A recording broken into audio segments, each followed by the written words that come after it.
Trending na naman ngayon sina Joshua Garcia at Ellis Yoson. Hindi pa man humuhupa ang kontrobersyal na cheating issue, kina Maris Racal at Anthony Jennings, isang pasabog na chika ang hatid ng showbiz insider na si OG Jazz na may kinalaman sa kapamilya stars na sina Joshua Garcia, Ellis Yoson at McCoy De Leon.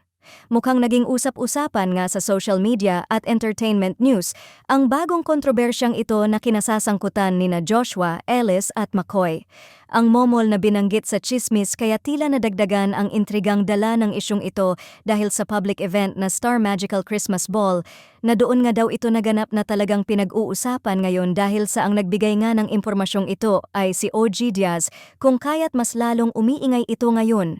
Ang showbiz insider na si OG Diaz ay kilala sa pagbabahagi ng mga maiinit na balita, ngunit hindi ibig sabihin ay palaging totoo ang mga ito, ngunit sa ngayon ay tila mayroon nga itong basihan sa kadahilan ng hindi naman nagbabahagi ng ganitong issue si OG kung walang basehan, kahit pa wala pa man itong patunay o kahit na anong proof na nagpapatunay sa kung ano man ang totoo.